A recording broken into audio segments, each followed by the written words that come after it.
Hello and welcome back to my channel. If you haven't been here before, this is a place where I share both my calm and my chaos. And this year in particular, I've been trying to sort out the chaos that is my relationship with clothes. So for those of you who watched at the beginning of the year, you'll already know that I did what I'm calling my year of make do this year, where I essentially gave up buying all clothes. Yes, even secondhand. Yes, even knickers and pants. It's been fine. It's been fine. I wanted to use this video to review my relationship with clothes at the end of this year and what I am going to do with those lessons moving forward. So I've got a list of like near misses, surprises, like surprising things that I've learned, my wins, my fails. I'm going to go through it all. And at the end, I have a little surprise for you. I'm not gonna lie.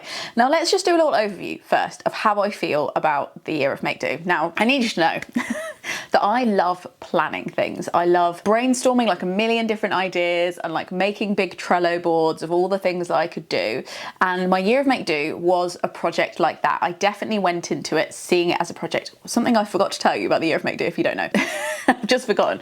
Very crucial part of the year of make do is that I was allowed to add anything to my wardrobe as long as I made it with these little paws. So that was like the big challenge for me, not only trying to bring less secondhand clothes into my life unintentionally, because to be honest, I was buying very little new, like from the high street and no fast fashion, but trying to bring in less just random stuff into the house essentially. But the other part of it was that I wanted to up my sewing skills. During lockdown, I learned how to sew on a child's sewing machine, and ever since then I've been like slowly, incrementally getting towards like being good enough to make like pretty decent garments that I'm like not ashamed to wear. Not that I would be ashamed to wear even if like they were shoddy, because to be honest, I'm a little bit of a goblin, but like, you know, getting to that place where I'm like, wow, I think I'm actually making stuff that's as good, if not better, than what I can buy in the shops. Because once you actually start learning about sewing, you realize like how badly things are made in shops, and that's no shade to the people who make them. It's just that the corners that are cut fabric wise and thread wise, the methods that are used simply to save time so these poor people could just like make loads of garments per week is just like, once you start actually unpicking, I'd like to do a video next year where I go through some of the fast fashion like details I've noticed on some of the clothes that are already in my wardrobe. Like now I know about sewing, I'm like, hot damn. Anyway, that's like a big part of my year of make do. And I made loads of ideas of like videos that I can make, projects that I could make. I have a bingo card of things I wanted to learn, which I'll show you in a little bit. And all of that was so exciting and brilliant. And I started January the 1st, like, let's go.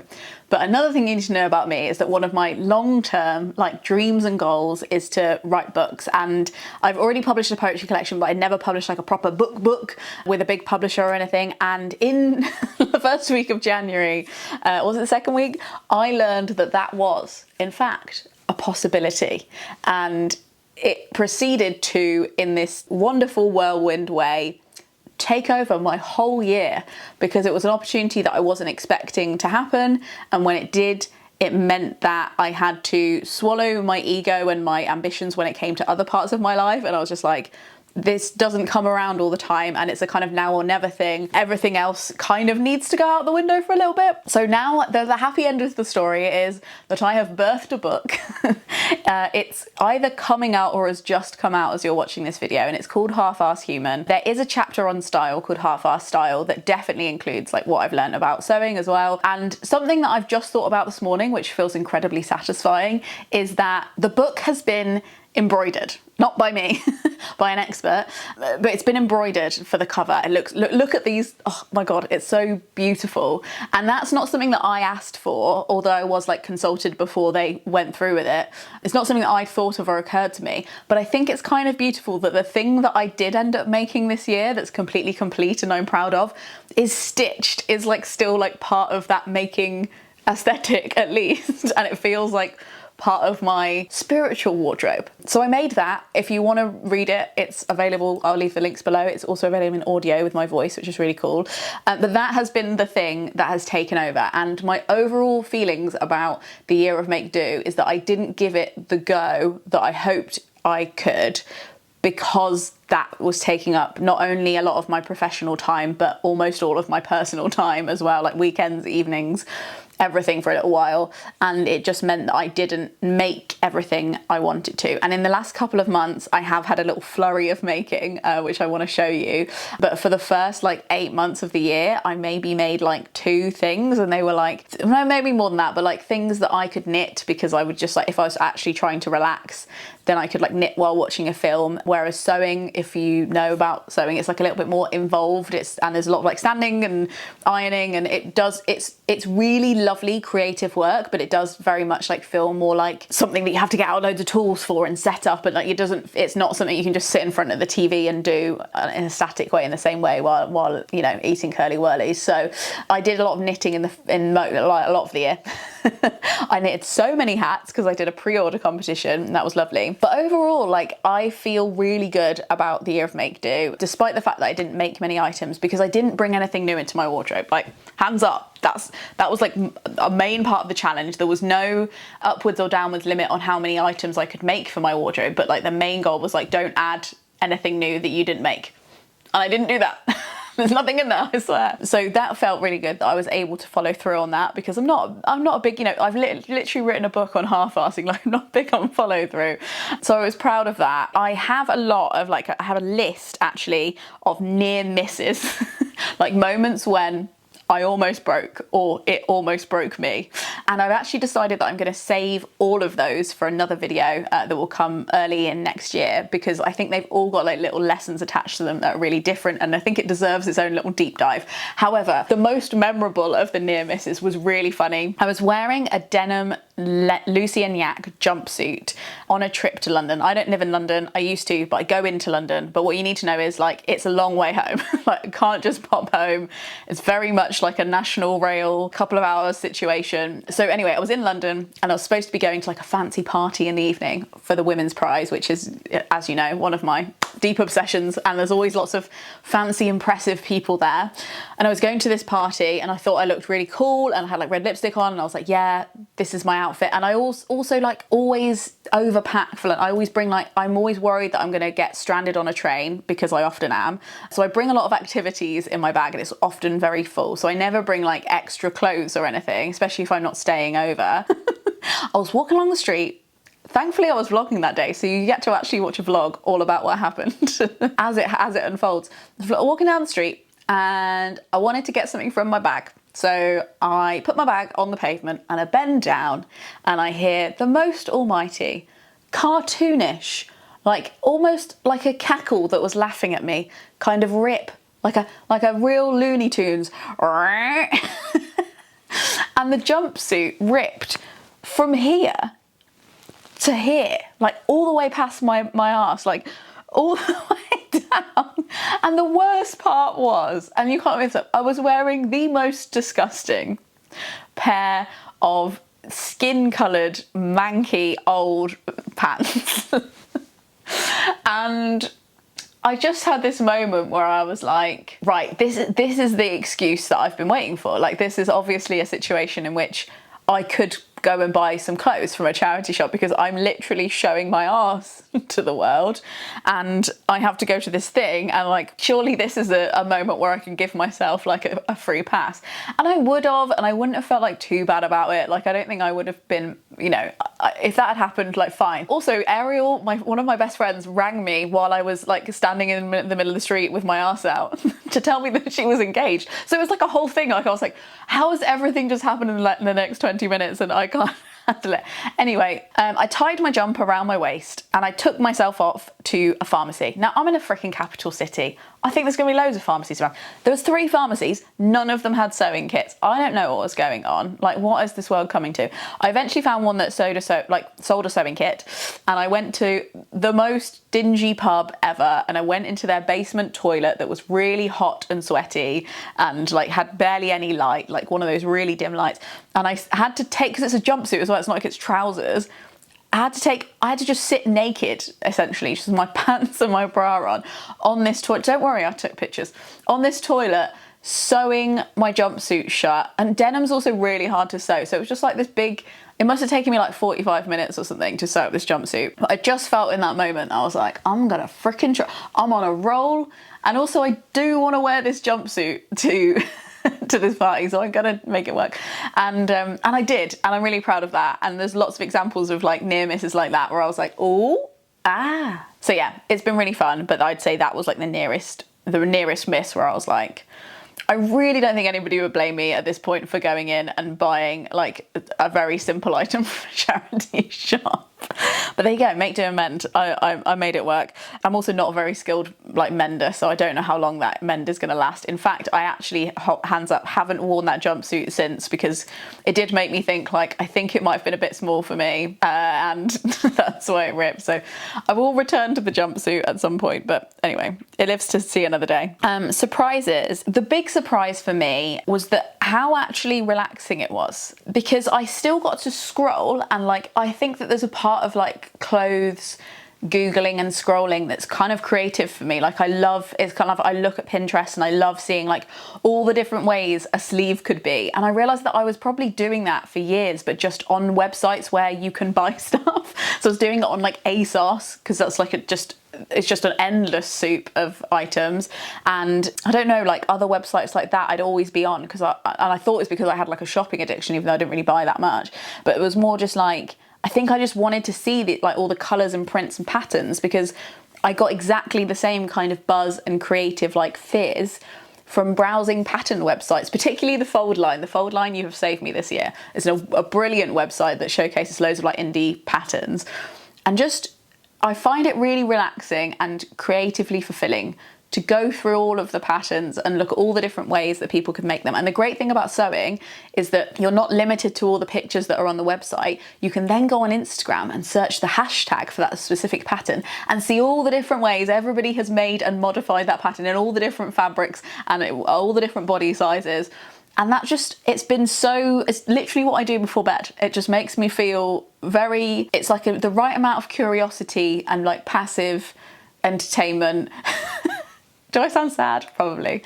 And I've just really enjoyed it. And I have bought a couple of patterns, but what's great about the Fold Line is that loads of them are a PDF. So it's not like they're going to like run out of stock, and it's not the same kind of urgency that you have on ASOS or fast fashion stuff where it's like, oh, it's going to sell out, or like, oh, and the same with like Vinted. Like I love Vinted, but there is also a part of it that taps into my brain of like, oh, there's only one and it's only this one at this price right now, and in my size I have to get, like that. There wasn't the same like feeling of scarcity around buying patterns, so I didn't always like feel the need to actually buy the pattern. I could just like put it on my wish list, and like my little hamster brain was fulfilled. So I really enjoyed that. And I think in general, I've just enjoyed not having to choose, as in like not having to deliberate over every single item and like be like, oh, is this something I should add? Is this not? I'm like, well, I'm not really adding anything, so it's not my choice. And I did even go into a few clothes shops and I was like, oh, I could just get to browse and poke around at stuff because I know that I'm not buying anything, so I can just enjoy it rather than enjoy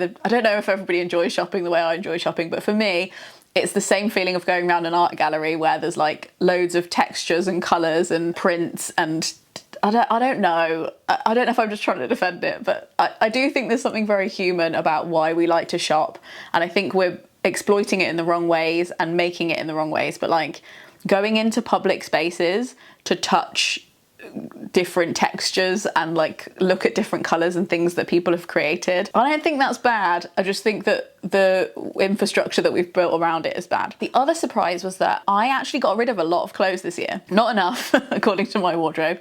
It's probably still too big, but I did, and I thought that I wouldn't get rid of anything because I knew I couldn't add anything, and like that would stress me out to like get rid of stuff when I couldn't replenish it if I regretted it. And I swear to God, I felt more like looking at these items and being like, this is close to what I want, but it's not what I want for these reasons, or it doesn't fit me, or it's not, it's annoying me for these reasons, or the texture's really gross. It's close to what I want, but it's not what I want. And I know that if I miss it, I can go, and I'm sure at some point I can go and work out how to make something similar that actually fits my remit if I really miss it. And it made it easy. I feel like having basic sewing skills makes it easier to let go of things in your wardrobe, because you know that you can replace it and you know that you can customize what you hated about it and customize those things out. It's kind of like selective breeding. I'm not like, it's like breeding pedigree dogs. You're just like, I don't want that, but I do want some of that. So that's been really cool. I've also enjoyed upcycling some of my clothes as well, which I've documented on the channel. I've got a video up here about that. So that's been fun as well, like working out how I can keep things in my wardrobe, but them serve me better, which if I wasn't doing this project, I might have just got rid of it and bought another one, or bought duplicates of the thing and been like, well, I've kind of got half a pie because I've got all of these things that are kind of what I want, but nothing's really what I want. So that was really satisfying. The other big surprise, and I have my friend Sana to thank for this, is that I can darn. And darning is like one of the most satisfying things I've ever learned how to do. Sana sat down and taught me. I know you don't need one, but I learned with a little darning loom, like a little mini one. And there's something about it, the project, darning socks, like you can darn like a hole in a sock in like 20 minutes, half an hour. So it's such a satisfying little finished project. It feels like such a middle finger to the fast fashion industry and like waste. And you can pick your own colours. I've been darning everything. Like almost all my socks are darned now, and I do not wish to buy new socks because I'm actually kind of a little bit poncy and proud of the socks that I have.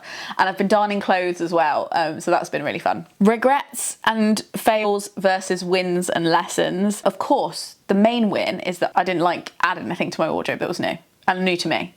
And I think that good for me.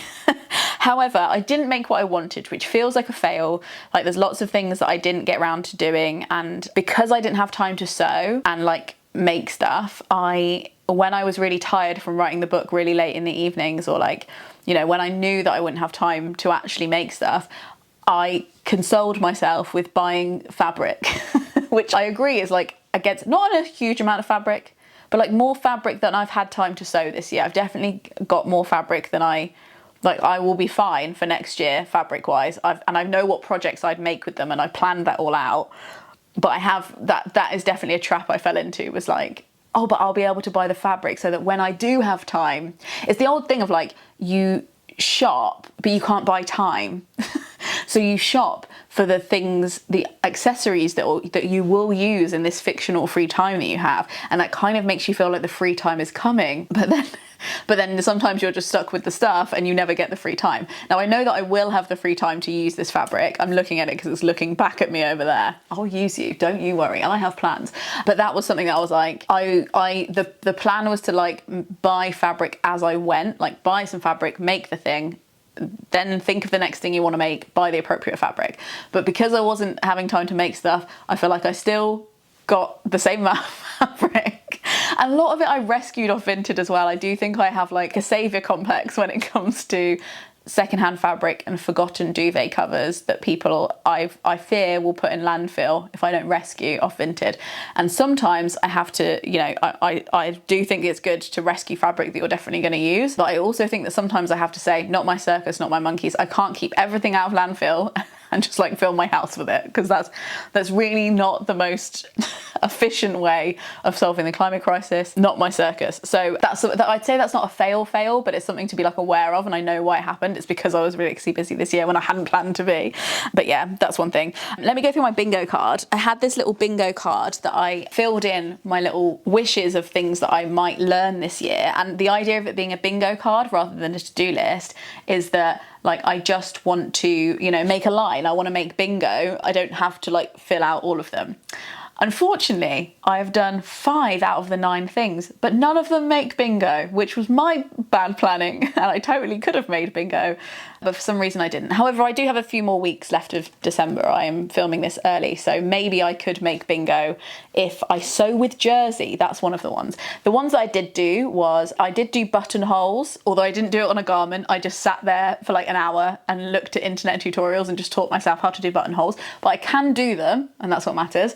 Knit colour work. So colour work is when you're like making a pattern, and I did do that, and I made a little reel about it. but I'm not very good at it. But I did do it, but I'm not good at it, and I don't know if I want to spend loads of time trying to get better at it. But it's good that I tried that. Visible mending, I aced this year, if I say to myself, like with the darning. I've mended a few other things in a really satisfying way. Visible mending, that's a big win. I did have one that was like make a birthday outfit. Unfortunately, I was writing the book on my birthday and I barely did anything because I was like, I don't have time. But instead I made an Eras tour outfit because I went to Eras tour, and I did make a video about that. So I just changed my goal because I was like, this essentially was like make a special occasion outfit, and I did, because Taylor Swift is a special occasion. I did write make a crotch twice by accident, and I didn't make a crotch. There's still time, maybe I will. But so instead, for one of them, I changed it to learn shearing, which is the like elastic, the method of like sewing elastic into your clothes so that they are stretchy, even though it's not stretchy fabric, which I did learn how to do. Again, I haven't done it on an actual garment, but I've done it on loads of test bits of scrap fabric, and I feel confident that when I find the right pattern, I will be able to shear my life away, and it'll be sheer joy. I didn't sew with jersey, I didn't make knickers because I didn't have to. I feel like if I would really ran out of knickers, I would have been more inspired, and I feel like maybe next year I will, because I will probably run out of knickers. And make socks, again, because I got so into darning, I didn't need socks. So again, this was a goal that was for fun, but I also only want to like make stuff that I'm going to use and I genuinely need. So I don't regret this bingo card this much, and it served a very good purpose. So if you're wondering what happened with the bingo card, that's what happens with it. You're now up to speed. Other fails include trying to make a Ganni tie blouse, which I did make a mock-up. I made two mock-ups of, and I just wasn't happy with them at all, like the way they fitted. However, I recently went into a Ganni shop, like who make the actual like original blouses that I'm trying to emulate, and I tried on a few, which I hadn't tried on anything in a shop all year, so it felt very spicy and saucy and naughty. I tried on a few and I made notes on like how they fitted and like where they hit me, and I took loads of pictures so that I might be able to recreate it in the future. Sad? Yes, but I will succeed, and I want to make one of those tie blouses, even if they're out of fashion now, because I just still really like them. So that was a fail, but like I've reflected on why it failed, and I'm making steps to make it better. My biggest upcycle win was definitely this denim dress, which was like a long maxi, and I added some like ruffles in like chambray light fake denim to the, anyway, you can see how it looks, and I've worn that so much. I love that dress. It's one of my favorite dresses now, and I'm really proud of that upcycle because it wasn't how I thought it was going to go, and as the project progressed I kept changing what I was doing, and I'm so glad I did because I'm really happy with it. Definitely the favorite pattern is the Daphne dress pattern, which I made a dress for going to the Jane Austen ball which there's a video about that as well if you want to watch it. So that's my favorite pattern, but I actually started making that in different iterations after I made that one. And my favorite one was I made this like rainbow dress with like block prints on it that's like a little bit shorter, and I really enjoy that dress. I think it's very me, and I'm very, very proud of it. So that's like my most proud thing. Right, to wrap up this video, I want to talk about what I'm going to do next year. And you may think me absolutely bonkers, but I think I'm going to do it again, because I had loads of videos planned of things I wanted to talk about when it came to the year of Make Do, and I wanted to try loads more different things, and now I have all this fabric that I want to make stuff out of, and I think I'm a lot clearer having lived with my current wardrobe and like only adding a couple of things to it this year. I'm much clearer on what I actually want to make, so I just want to do it again, because I found the whole like limiting how much stuff I found that relaxing. I found the challenge of like planning my own wardrobe really exciting, and I think I deserve another go at it. I don't think that just because you fail your New Year's resolution, you can just copy and paste it and do it again. I don't think it's that deep. So I'm going to be doing it again, and if you want to join me, you'll be very, very welcome. I am going to change the rules slightly this year, so I have a few tokens of like clothes that I can buy. I don't want to break this year and like be bored of it, so I am going to give myself a few tokens that I can spend throughout the year on like new to me items. They're probably going to be secondhand or from like small businesses. So I'm going to do that, but mainly it's going to be off limits, and I really want to make knickers this year, and I'm going to make a new bingo card. I already have an idea of how I'm going to update my rules, but if you want to see my rules from last year, they're going to be very similar. They're up here. And if you want to join in, I would absolutely bloody love that. And I've actually made a worksheet that you can download below if you want to like fill in your own goals. yours and join in. I'm mainly probably going to be active about it on like here and on Instagram. So if you want to join with the hashtag My Year of Make Do, you can do that. Even if you're just giving up the clothes and you're not making new ones, you can still join in, and that's all contained in my introduction to the project video. And I'm also going to have a little special Discord group on it for my patrons. So if you want to like be part of that and like have a little like community going, I will be running that on Patreon. That's below too. But yeah, in general, I thought this was going to be a more ambitious challenge than it was. I don't know, maybe I was just really ready to do it, but then maybe it's not as much of a big deal as we think it is in our heads. It's such a cliche, but like, you know, necessity is the mother of invention. There were just things that I had to learn this year because I was like, well, I'm not allowed to buy new socks, so here we go. You know, and I think that putting yourself in that kind of position, your brain does respond, and it usually responds quite well if you've already made the decision for yourself a while ago. So I'd love it if it fits in with your life and it's something that sounds like it is for you. I'd love you to join me. And I think that like there's loads of really big pluses that I found this year, and I'll unpack them a lot next year, I'm sure. But one of them is like not feeling like kind of reclaiming my wardrobe from the trend cycle and being like fussy, like allowing myself to be fussy and like seeing something in a shop and not only just being like, oh my God, it's so me, I need to have it, but also just being like, oh, it's great, but like I do this differently. Like having an interaction, like a kind of rapport with your wardrobe and being like, okay, but if this was me, I'd have the skirt a bit shorter, or I'd have more pockets, or like, you know, having input in your clothes rather than just like buying them off the peg and accepting how they are sometimes, and just being able to customize secondhand stuff as well. It's just felt more like I have something resembling a style that is personal to me. I wouldn't call it personal style because I have like, we'll get into that later. We have some gripes with personal style, which I wrote in the Half-Assed Human book, and I wrote all about my personal gripes with the idea of personal style in there. But it's felt like a wardrobe that is personal to me and feels like mine much more this year because of that, and because I've worn the stuff that I've loved to shreds, and I've got rid of a lot of the stuff that I didn't love, and I sold a lot of it on Vinted, and I made some great money, some great fabric budget money. So yeah, anyway, it's been great. Thank you so much for watching. If you would like to see what I did do this year instead of sewing loads of clothes, then Half-Assed Human with its beautiful embroidered cover is available for your perusal and joy, and I especially recommend the audiobook because you can listen to it while you're sewing and knitting this year, which is incredibly convenient and hopefully comforting and even maybe funny. Let's hope. This video is made possible by the Gumption Club, who tip me per video to make sure these videos keep happening, and also gave me the opportunity to turn down quite a few sponsorships this year of people who wanted to sponsor me who had clothes brands, which is very hard to turn down. So thank you to them for helping the channel run and for keeping the lights on, keeping my sewing machine running. That's all down to them. So if you want to join the Gumption Club and become a patron, then there's all the links and all the goodies and pluses that you get for doing that are below as well. Okay, right, I'm going to leave you alone now. I'm going to go and make do. I'm going to go and make a tea and then make do. Frog snuck out.